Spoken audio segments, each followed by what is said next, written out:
we continue our journey of examining the events that happened after the Battle of Khaybar.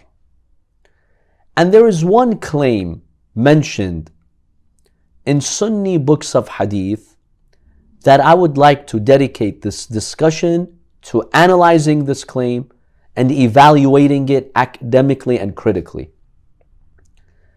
Many Sunni sources, such as Bukhari and others, have narrated hadiths that claim that during Khaybar, the Prophet ﷺ prohibited Muslims from two things. One of them is the Mut'ah of women, temporary marriage, and the second is eating the meat of domestic donkeys. I will share with you the text of hadith in Bukhari. So for instance, Bukhari narrates, حدثنا Malik ibn Ismail. He's narrated this. From who? Ibn Uyayna. He says that he heard Az-Zuhari state, Al-Hasan ibn Muhammad ibn Ali and his brother Abdullah ibn Muhammad, they narrate from their father that Imam Ali alayhi salam said to Ibn Abbas the following, أن عليا رضي الله عنه قال لابن عباس إن النبي صلى الله عليه وآله. Of course, وآله is from me, not from Bukhari. The Prophet always told us to mention وآله after mentioning him and after mentioning his blessed name.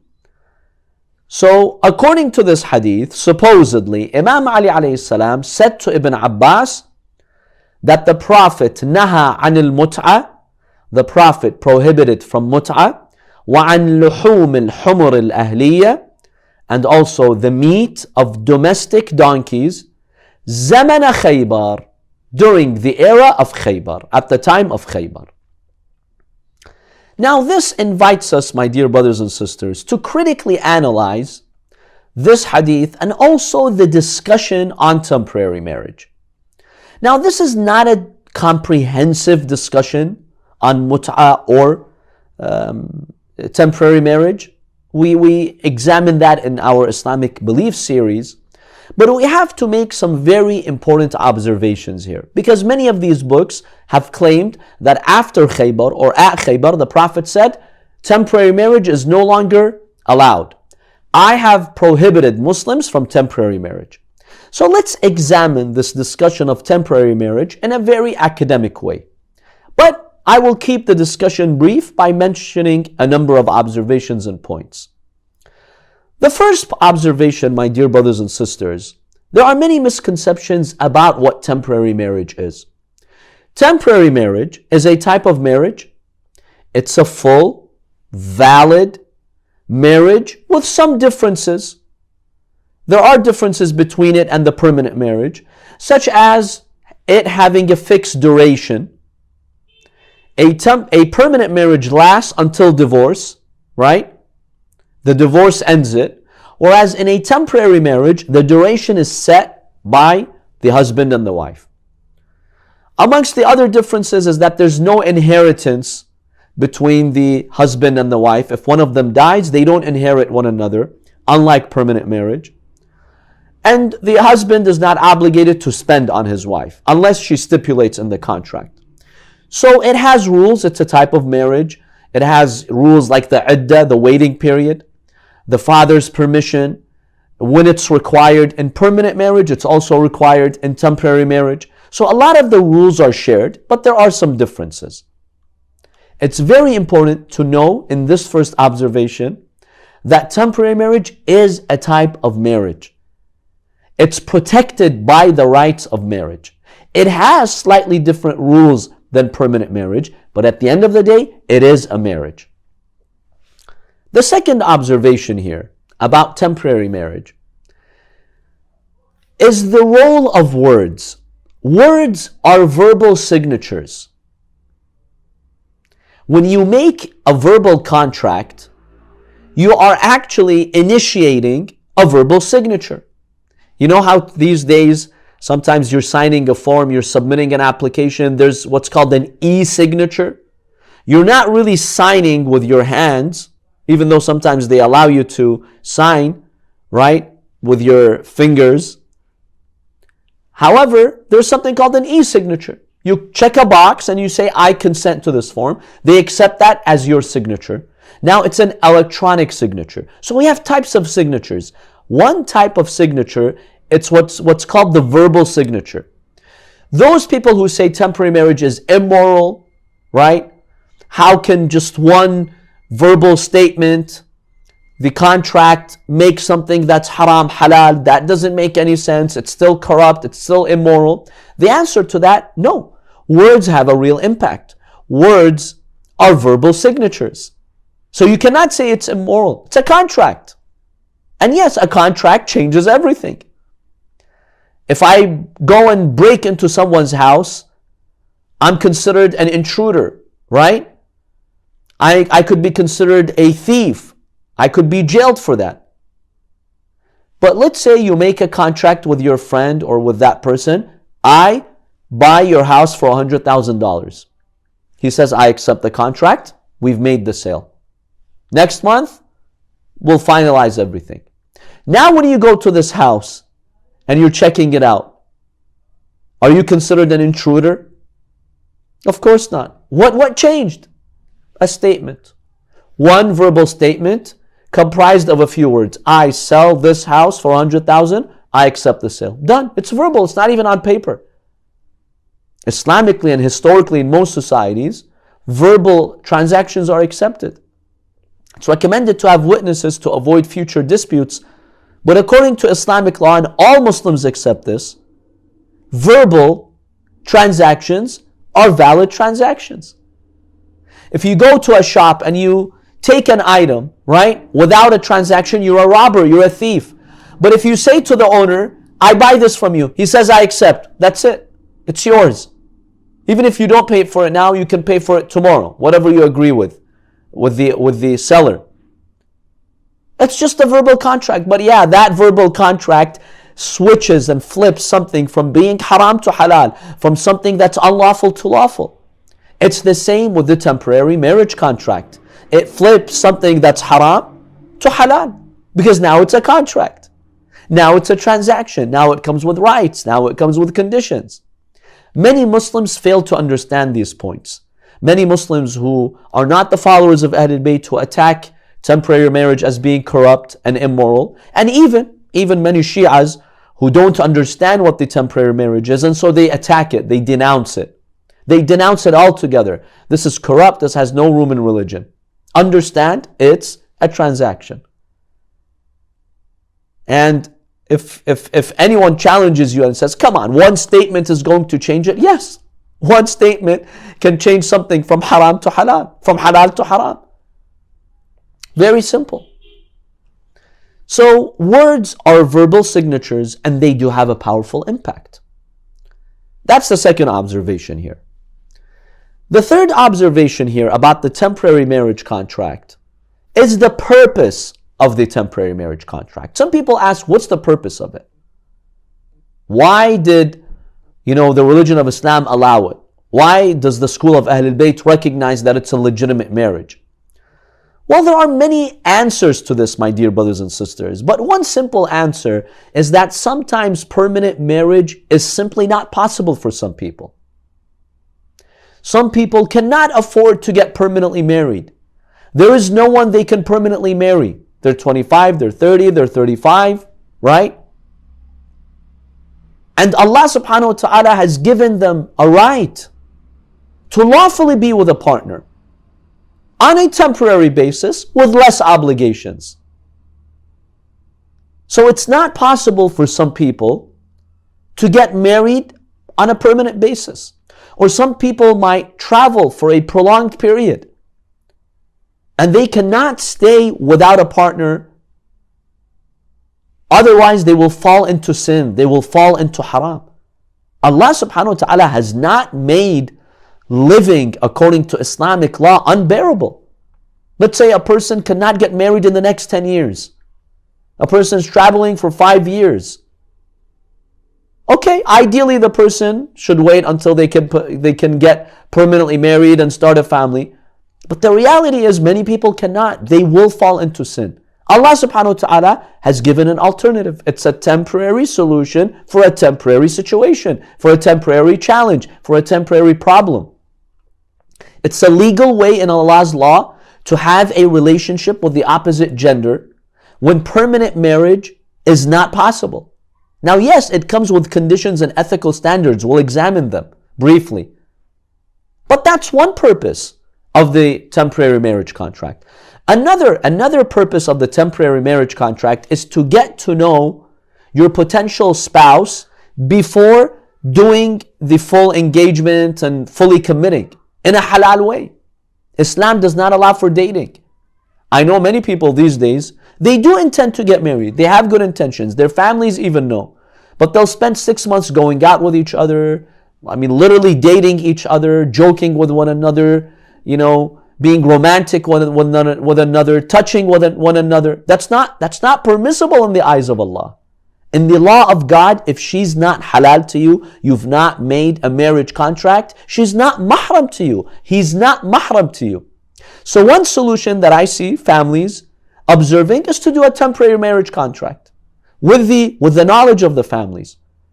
We'll give you a month, 2 months, get to know one another, see if there's compatibility, and then if both sides are on the same page, then you could do the permanent marriage contract and you can get married. That's one purpose that it serves. Another purpose is adoption. And when we say adoption, Islamic adoption, right? With the Islamic guidelines. Let's say a family, they adopt a girl. Well, when she's 9, she has to wear hijab. From the stepfather, from the stepbrothers.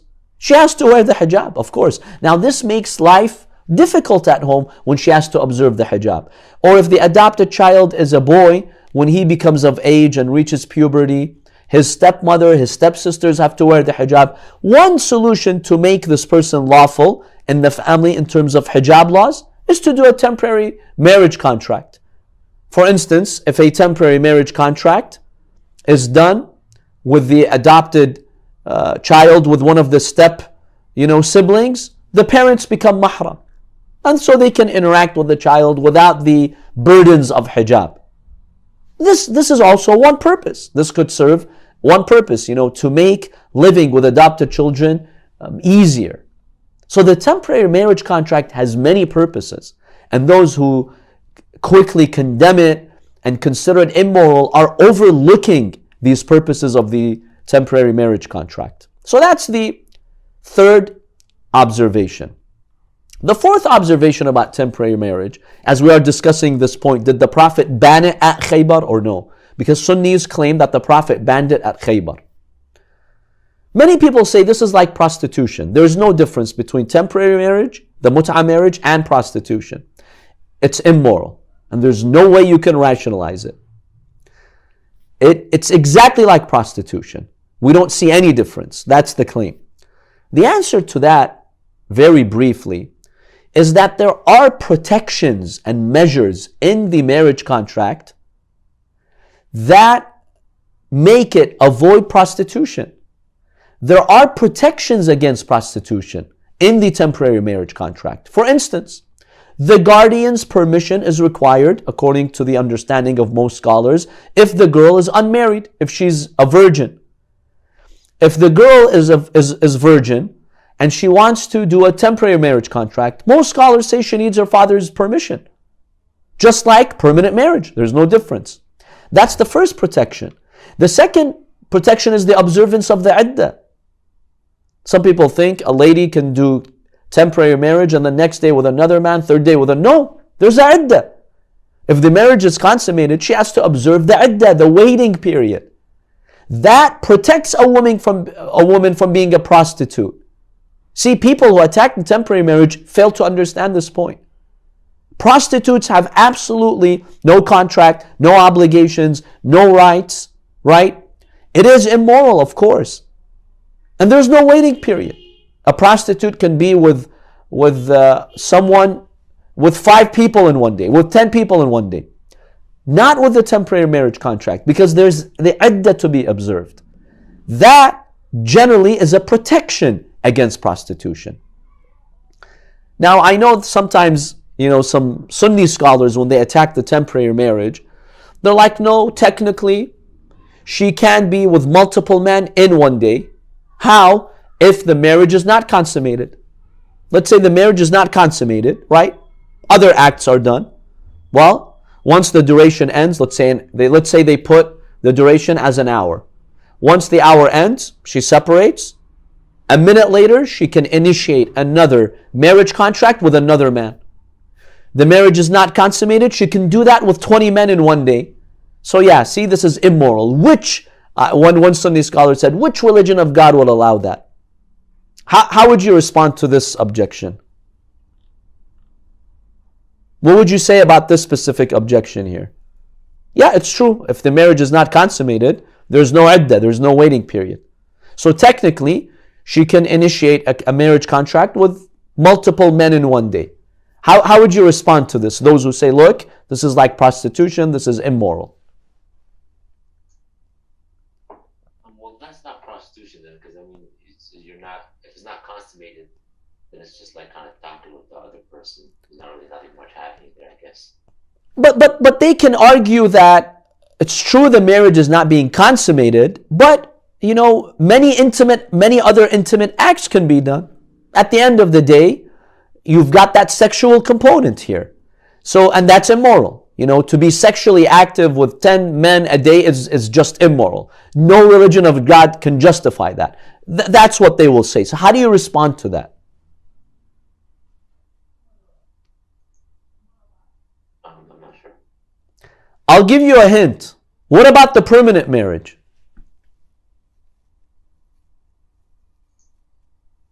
Yeah, I think it's the same thing with permanent, right? Because if it's not consummated, then you don't have to have that as well, right? Exactly. This objection, just as it applies to the temporary marriage, it applies to the permanent marriage. What's the difference? Two people can get married permanently, right? It's not a temporary marriage contract, it's a permanent contract. The marriage is not consummated. An hour later, he divorces her, right? As soon as he divorces her, she can marry someone else. He divorces her 30 minutes later, she can marry someone else.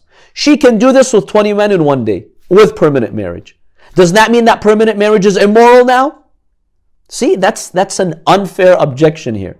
If somebody wants to do something inappropriate, unwise, right? It doesn't mean the law itself is a bad law. Yeah, some people may misuse the law, but that's their problem, not the law's problem. But if your objection is that in a temporary marriage contract, you can assign 30 minutes with each man, well, the same thing can be done with a permanent marriage contract. What is the difference? There's absolutely no difference here. Just like in temporary marriage contract, this is a possible scenario. In a permanent marriage contract, this is also a possible scenario. Does that mean now permanent marriage is immoral? You see the absurdity of this claim? So honestly, this is not a valid objection. There are protections against prostitution, and to equate that with prostitution is just not fair. I'll share with you a statement by Shaltut, who was the head of Al-Azhar. Sheikh Shaltut, is very well known, the head of Al-Azhar. He has a statement in which he criticizes the Shia and he criticizes temporary marriage.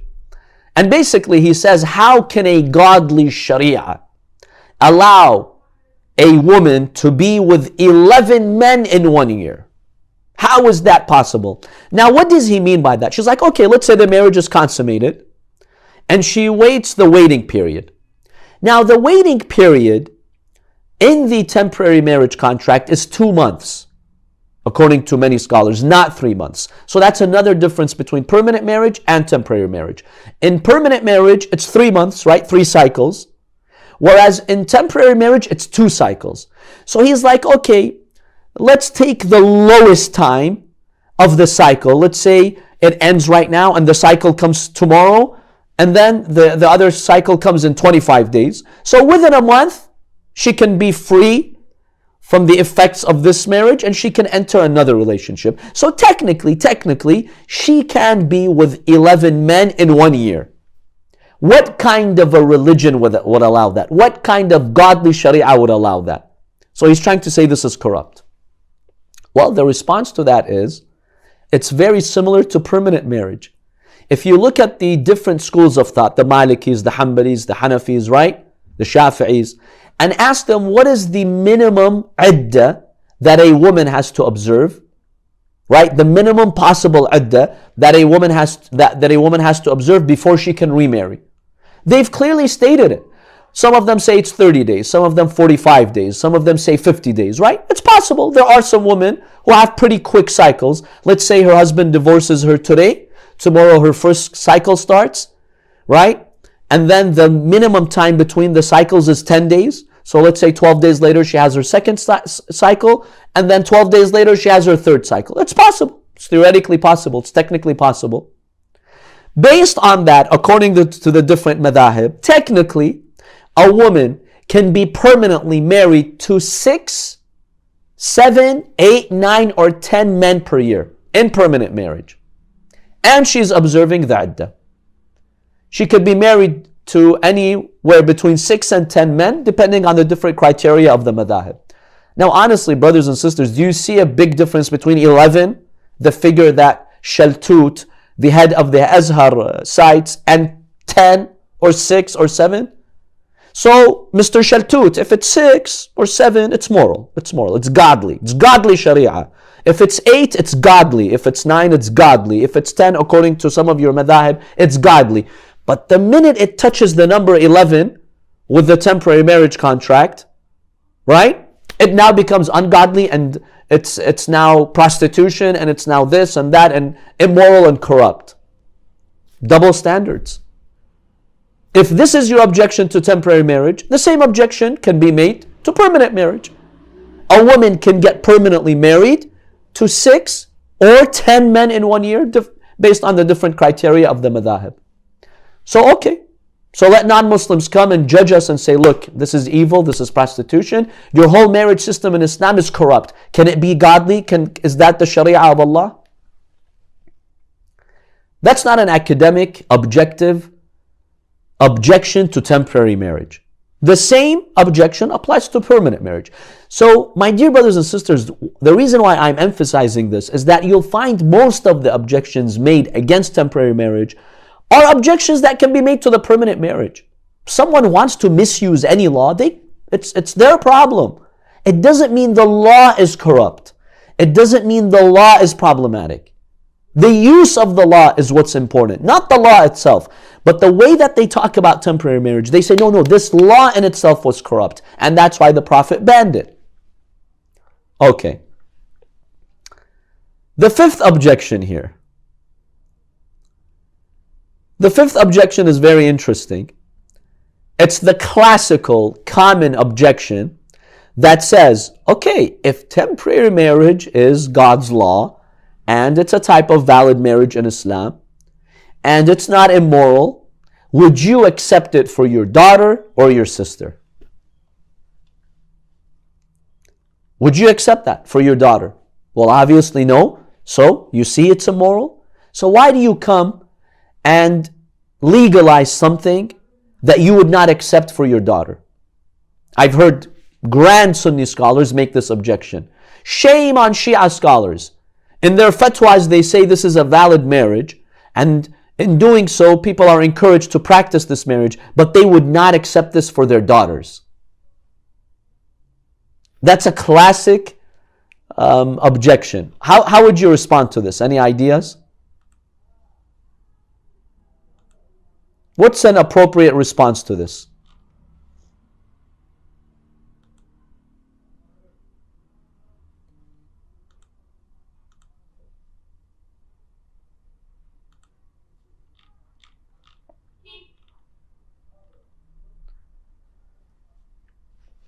I'll share with you an interesting conversation between Abu Hanifa and one of the companions of Al-Imam Al-Sadiq, Al-Imam Al-Kadhim alayhi salam, Abu Ja'far Mu'min Al-Taq. He was one of the great companions. This same conversation happened between them.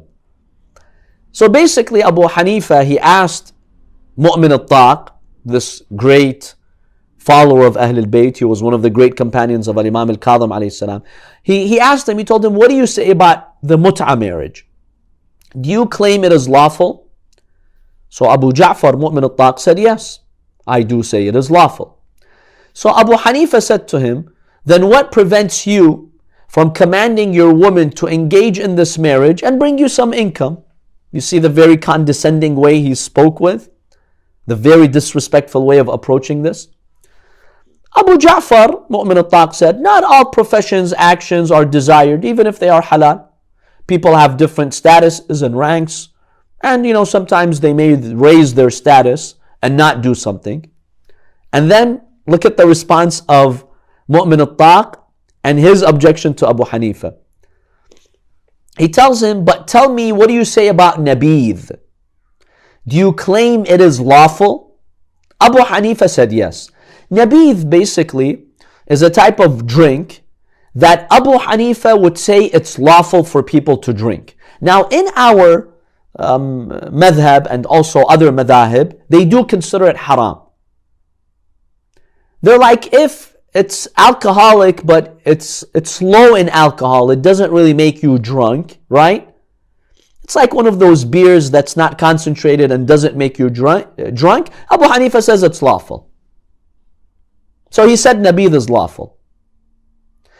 So Abu Ja'far, Mu'min al-Taq, is asking Abu Hanifa, do you claim that nabidh is lawful? He said, yes, of course, that's my fatwa. So Abu Ja'far, Mu'min al-Taq, told him, so what prevents you from having your woman sit in bars and make this beer and bring you some income? Abu Hanifa said to him, 1 for 1, meaning tit for tat. But your arrow is more piercing. And then, they basically continue the conversation because Abu Hanifa claimed, okay, it was initially legal in Islam, then Allah subhanahu wa ta'ala banned it, where Abu Ja'far, he refuted his claim and he proved to him that no, the Quran did not ban it. It's an interesting conversation. So you find that even during the time of the Imams, they would make this absurd argument. Would you accept it for your woman? Would you accept it for your daughters? In fact, Al-Imam al-Baqir alayhi salam, once a man, he came to him and he told him, is this legal in God's law? He's like, yes. So the person said to Al-Imam al-Baqir, would you accept that to your daughters? The Imam alayhi salam just stopped the conversation with him because he was being so disrespectful. So any ideas on how to respond to this objection?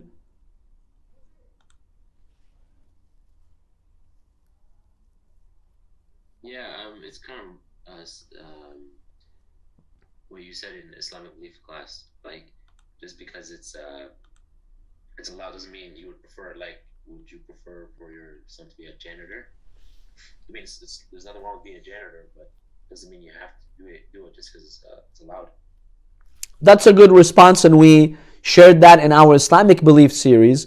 Basically, there are some things that are permissible, halal, but yeah, you may not accept them for personal reasons, for any reasons. And the example that we gave is, let's say someone from the lower classes comes and proposes, asking your daughter's hand in marriage.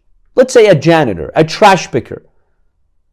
Would you accept your daughter to marry a janitor, a trash picker? Honestly, most people in the community will say no. Does that mean it's haram? Does that mean it's immoral, it's corrupt? So let's issue a fatwa, Sunni scholars, you should issue a fatwa that marrying a janitor is haram, because nobody accepts that for their daughter. You see the absurdity of this type of claim? The temporary marriage has its reasons, its purposes. When the purposes are justified, yes, any believer accepts something that Allah has made lawful. And another example we gave is that if this is the only way to protect from haram, then of course you'll accept it. If it's the only way, yes. Of course, one should not, one should have that patience, one should resist against their desires, absolutely. But if the person knows that I will definitely fall into haram, well, which is better? To commit adultery or to at least be in a lawful legal marriage contract? Which father would say, yes, I'd rather my daughter commit adultery or fornication, but not a temporary marriage contract? Which father would say that? So the way they frame it is honestly questionable. That's the fifth observation here. I am summarizing the observations here. The sixth observation is that Sunnis have marriages that are like the temporary marriage contract, like the misyar marriage. Basically, they make a condition when they are doing the marriage contract, and Sunni scholars have allowed this. They say that no spending is required, because in permanent marriage, by default, the husband has to spend on his wife. In temporary marriage, he doesn't have to, right? But you can put a condition, I marry you permanently, on the condition that I'm not going to spend on you. That's a valid condition, right? So there's no spending, and the ultimate intention is not to start a family. That's what the misyar marriage is for. A person travels, he goes to another country for 2 years, he needs to be in a halal relationship, so he marries a woman, right? And they don't set a duration, but there's an understanding that it's a temporary relationship. There's no spending, they don't need to live with each other, and then after 2 years he divorces her and he leaves. All Sunni scholars say this is valid. She can put such a condition, he can put such a condition, that I'm not going to spend on you, I'm not going to live physically with you. Because one of the laws of permanent marriage is that at least 1 night out of 4 nights, the husband has to be physically at night, be present with his wife in the same house, in the same room. But not if you stipulate that you don't want this condition. So if temporary marriage is immoral, then the misyar marriage is also immoral. Would you accept that? Would Sunni scholars accept that? Number 7, the 7th observation. Is there any basis for it in the Quran? Yes. Surah An-Nisa, verse 24. That's 4:24. All Sunni scholars agree that this verse initially in Islam legalized the temporary marriage contract. For instance, Ibn Kathir in his tafsir, in the tafsir of this verse 4:24, and also Fakhr al-Razi, a prominent Sunni exegete of the Quran, he says that this verse in the Quran legalized temporary marriage. But then they claim later it was banned. And so this verse got abrogated. Now we both agree, Sunnis and Shias both agree that the Quran legalized it. The difference is, did the Quran abrogate it or no? Sunnis claim yes, we say no. That's the difference. Does that now make us corrupt and immoral? Just because we have a difference of opinion about which verse abrogated which verse? Since when did this discussion, which verse abrogates another verse, make you immoral and deviant? It's a fiqh discussion, just a legal discussion. But you all agree that the basis for it is in the Quran. It's a Quranic practice, but you claim it was banned later, either by the Prophet or by another verse in the Quran. But you all agree it's in the Quran. So if Shias say it's lawful, are they contradicting the Quran or they're supporting the Quran? By all means they are supporting the Holy Quran, and the Holy Quran supports that. Now, here's an interesting observation, number 8. As we said, all Muslims agree that it was valid in Islam up until Khaybar, as Bukhari claims, right? Up until Khaybar. Khaybar is almost year 7 of the Hijrah. So all those years it was valid. Now, here's our observation here. How can something valid, all those years it was valid, right? How can something valid be inherently immoral and inherently corrupt? If something is immoral, it must be haram always. Why make an exception? Yeah, the first 7 years in Medina, it was okay, it was permissible. In Mecca, it was permissible. It was not corrupt, it was okay. But then later, it became immoral. How does something switch to becoming immoral? How do you make such an exception? Interestingly, some Sunni scholars have claimed that the Mut'ah marriage got prohibited several times. Meaning, it was legal, then it got prohibited. Then the Prophet made it legal, then it got prohibited again. Some say this happened 2 times, some say 4 times, some say 6 times. SubhanAllah, so something is immoral today, tomorrow it's moral. It's immoral, then it's moral. Then it's immoral, then it's moral. What kind of standards are we going by here? You know, when Sahih Muslim mentions the hadiths on temporary marriage, he writes a chapter, right? About temporary marriage. You know what he calls the chapter? You know what the label of the chapter is? These are the words of Sahih Muslim. Babu nikah al-mut'ah, the chapter of the mut'ah marriage. وَبَيَانْ أَنَّهُ, and explaining that أُبِيحَ ثُمَّ نُسِخَ ثُمَّ أُبِيحَ ثُمَّ نُخْسِخَ وَاسْتَقَرَّ تَحْرِيمُهُ إِلَى يَوْمِ الْقِيَامَةِ. He says, in this chapter I'll examine that the marriage, the mut'ah marriage, was legal, then it got abrogated, meaning it got nullified. Then ubiha again, it was made permissible, then it got abrogated, and it stayed abrogated till the day of judgment. That's the title of his chapter. And then you claim that it's immoral inherently. If it's inherently immoral, if it's prostitution, Habibi, prostitution is haram all the time. How can the Prophet in the Quran legalize prostitution for one day? It's just so interesting how when it comes, those other schools of thought, when it comes to sectarian issues with the Shias, I don't know what happens with their intellect, honestly. Like what happens to the intellect, I don't know. Yes, the most a Sunni can say, I accept it was legal at some time. We have our evidence that it became illegal. You have your differences of opinion, fine. But for you to come and say it's prostitution, that means you're accusing the Quran in 424 and accusing Rasulullah of allowing prostitution for 7 years. Like where's the intellect? Like I shared with you the ruling of Shaltut, the head of Al-Azhar. We're not talking about some small student of religion. We're talking about the head of the Sunni world. Says this is prostitution, this is shameful, there is no room for it in God's law. Really? So how was it in God's law for 7 years in Medina? How? This is Bukhari, this is Muslim. You all agree that it was legal at one point. So how did God make it legal if it's so corrupt and inherently immoral? I don't understand. I honestly don't understand how they make these objections and these slanders and these attacks on the Shia school of thought. On the day of judgment, they are responsible before Allah and Rasulullah. Those who say it's prostitution and immoral, they're accusing Rasulullah of allowing immorality because they accept in their hadiths that the Prophet allowed it at once.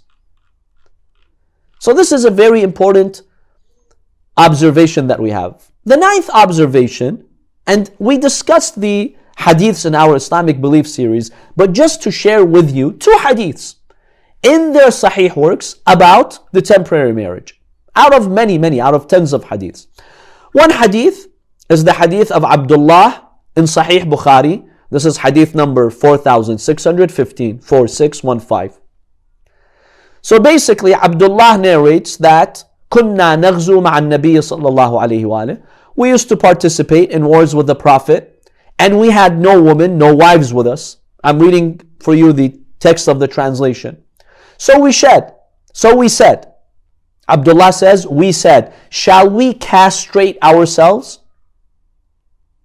Basically to handle not being with a woman. But the Prophet forbade us to do that. And thenceforth, he allowed us to marry a woman temporarily by giving her even a garment as her dowry. The Prophet allowed us to do temporary marriage and to give the dowry even if it's a garment. And then he recited, O you who believe, do not make unlawful the good things which Allah has made lawful for you. This is Quran 587. This hadith clearly indicates the Prophet allowed his companions to engage in temporary marriage because they were struggling and they had no other solution. And there's no hint, there's no mention in the hadith that later it got forbidden. You look at the hadith, it's lawful. And in fact, by citing verse 587, it being lawful is very clear. Why do you consider something haram when Allah has prohibited it? This is in Sahih Bukhari. The second hadith I'll share with you is the hadith of Ata in Sahih Muslim. That's hadith number 1405. Ata basically reported that Jabir ibn Abdullah al-Ansari came to perform the Umrah. And we came to where he was staying. Ata is saying we went to visit Jabir. He says people asked Jabir about different things and then they mentioned the temporary marriage. So what did Jabir state according to Sahih Muslim? He said the following, Jabir, these are not my words, these are the words of Jabir, the great companion of the Prophet that all Muslims respect. He said, yes, we had been benefiting ourselves by this temporary marriage during the lifetime of the Prophet sallallahu alaihi wasallam, and during the time of Abu Bakr and Umar. This hadith is also very clear that the temporary marriage was lawful up until the era of Umar. He's the one who banned it, as we shall see in our next observation. So we have Sahih hadiths in Sunni works that temporary marriage was lawful during the time of the Prophet sallallahu alaihi wasallam. My question to Sunni scholars, Sunni academics is the following. You can say you have evidence later it was banned. Fine, say that. You have every right to say that. But when you say it's immoral, it's corrupt, it's prostitution, how do you justify these hadiths? How would the Prophet allow for prostitution for 7 years in Medina? How? Which Prophet would do that? And this shows how absurd their attack is on the Shias. The 10th observation. So who banned it? Did the Prophet ban it? Did the Quran ban it? Who banned it? Well, Sahih Muslim tells you who banned it. The hadith of Abu Nadra. This is hadith 1217, 1217. Abu Nadra basically states, كان ابن عباس يأمر بالمتعة. Ibn Abbas would say the mut'ah is legal. But Ibn Zubayr, he would say no, it's not legal. He says, Abu Nadra says, I mentioned that to Jabir ibn Abdullah al-Ansari. What did Jabir say? Jabir said, I was present when that discussion took place. We observed the tamattu' with the Messenger of Allah, but when the Caliph ruled, he said, verily Allah would make lawful for His Messenger whatever He wanted as He wanted. Meaning Umar ibn al-Khattab said this. And every command of the Quran has been revealed for every occasion. So complete Hajj and Umrah for Allah as Allah has commanded you. He's referring to the Mut'ah of the Hajj. And stop the marriage of these women with whom you have performed the Mut'ah marriage with. Umar is saying this. And any person would come to me with a marriage of appointed duration, meaning the temporary marriage, I would stone him to death. I consider that zina. Jabir is saying, Umar is the one who banned it. We have another hadith in Sahih Muslim by Jabir. This is hadith 1249. This is narrated from Abu Nadra. He basically says in this hadith that we were by Jabir ibn Abdullah al-Ansari when someone asked him about the mut'ah, and he says, we practiced it during the era of Rasulullah sallallahu alayhi wa alayhi. Then Umar ibn al-Khattab is the one who banned it. The prohibition came from Umar. This is in Sahih Muslim, my dear brothers and sisters. Now, Ahl Sunnah can argue, yes, we have these hadiths, but we have other contradictory hadiths that state the Prophet banned it. That's fine. In your own science of hadith, you can do whatever you want. You want to choose this hadith, choose that hadith. But don't attack us, the followers of Ahlul Bayt, for being immoral or corrupt. Because you have these hadiths in your Sahih works. There's overwhelming evidence that Umar ibn al-Khattab is the one who banned it. And why are we obligated to follow Umar ibn al-Khattab? He does not represent the law of Allah subhanahu wa ta'ala. The Prophet does. So these are some very important observations when this discussion is made. Now, yes, the final observation, my dear brothers and sisters here. There are ethical guidelines. Who said this marriage does not come with ethical guidelines? If you look at the ahadith of Ahlul Bayt, there are so many ethical guidelines they have put. One of them, for instance, there's a hadith from the Imam alayhi salam, al-Imam al-Kadhim or al-Imam al-Ridha, sa'altu Abu al-Hasan alayhi salam, al-Imam al-Ridha alayhi salam. He said, I asked him about the temporary marriage. The Imam alayhi salam basically told him, look, be responsible, there should be a need for it. If you're unable to get married, and this is the only way for you to protect your religion, to protect your chastity, then yes, this is something lawful that Allah has made for you. But basically, don't abuse it. In another hadith, the Imam alayhi salam, from Al-Imam al-Hadi, he stated, to men, don't make your wives hate religion.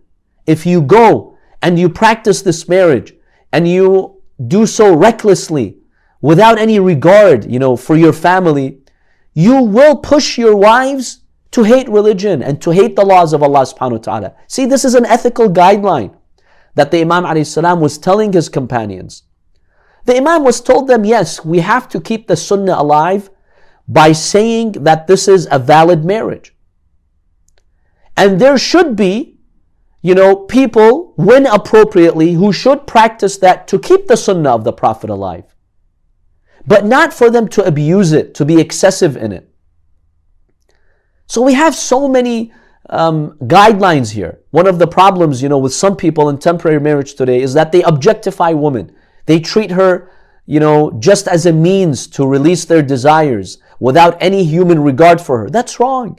Allah does not approve of that. Some become excessive. They don't really have a justified reason. That's wrong. Any law can be misused. Another guideline that we have from the Imams alayhimus salam is that it should not affect your reputation. One hadith from Ammar, he says, I heard Al-Imam al-Sadiq alayhi salam say to me and Sulaiman ibn Khalid, they were friends, he told them, I've prohibited you to. When he says prohibited, it doesn't mean haram in God's law.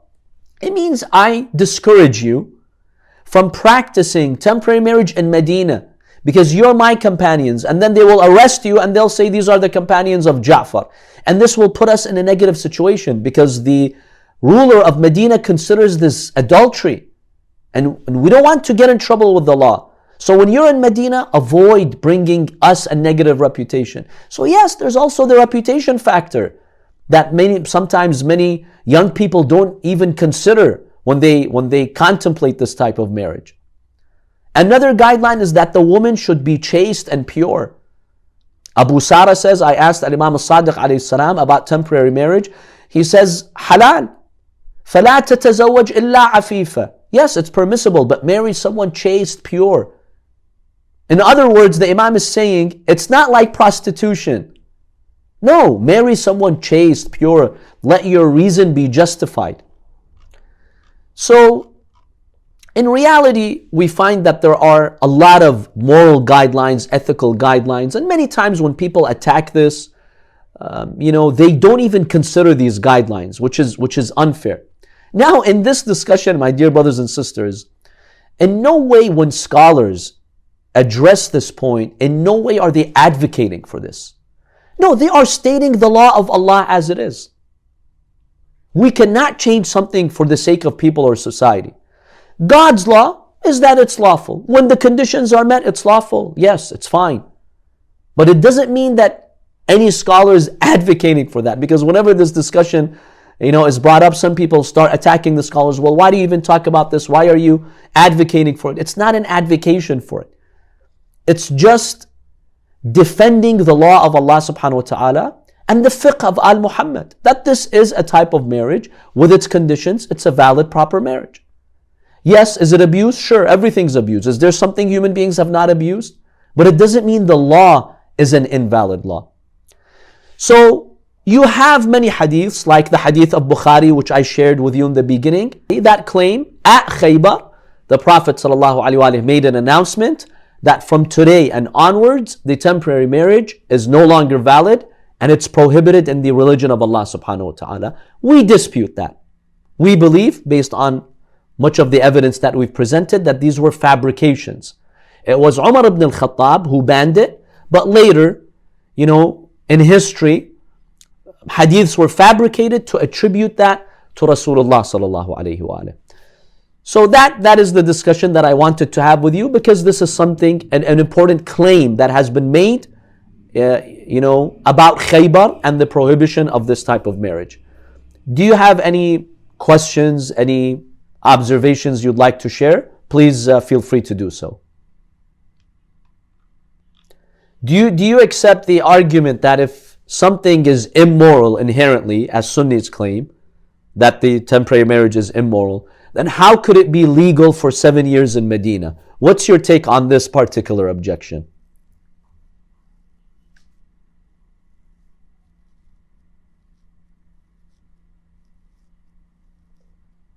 Yeah, I think it's pretty unlawful for 7 years, and to say it's immoral, that just doesn't go together. Like, it's one thing to say, okay, maybe they banned it, they don't feel it's required at this time or something, but to say it's immoral, I think that's taken it too far. It doesn't really make sense, because you can't have something that's immoral and then later you have it was immoral.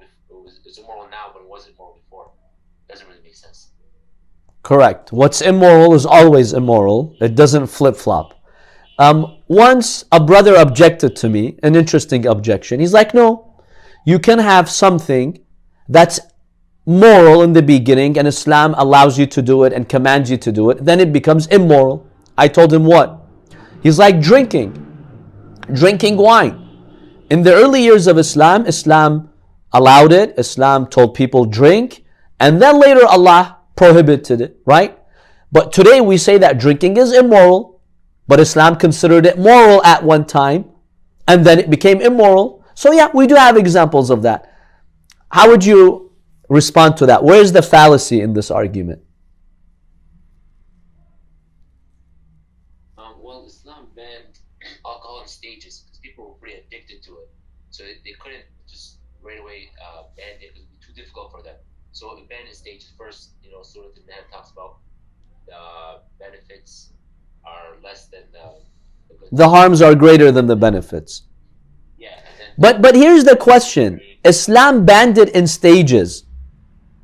But in those early stages, did Islam allow it and told people go and drink? No. That's the important point here. See, Islam never told people drink. I allow you to drink. Go and drink. It's okay to drink. Never did Islam say that. In the early years, Islam didn't say anything. Islam didn't punish people for drinking. Then Islam kept psychologically preparing the people. Oh, people, don't pray while you're drunk. People, the harms of drinking are more. See, Islam is preparing the stage, but nowhere did Islam say drinking is moral. Nowhere did drinking is always immoral. All prophets of God, we believe, banned drinking. Before Islam, other shari'ahs had banned drinking. So this argument has a big fallacy in that it's giving you the impression that Islam said it's moral, it's okay, go drink. Islam never said that. Where did Islam say go ahead and drink? It's moral. It's immoral. Decent people wouldn't drink, even before the prohibition of alcohol. Yes, Islam did not punish, because Islam wanted to basically prepare the people. I'm not going to punish you. I'm not imposing any laws. But Islam never said that it's moral. Never. Not one hadith, not one valid hadith or verse that says, yeah, go drink how much ever you want, it's okay. Whereas with the temporary marriage, no, the Prophet told his companions. He told them, no, why go and do that? Those two companions who wanted to castrate themselves. The Prophet says, no, temporary marriage. It's halal. Have you seen any hadith that says wine is halal? Islam never said wine is halal. Islam didn't comment on wine. Then it started preparing, and then it banned it. That's the difference between these two. Does that make sense? Yeah, that makes sense. Okay, any other observations before we conclude?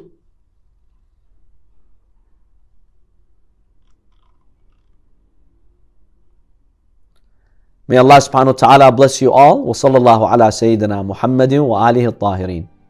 Allahumma salli ala Muhammadin wa ali Muhammad.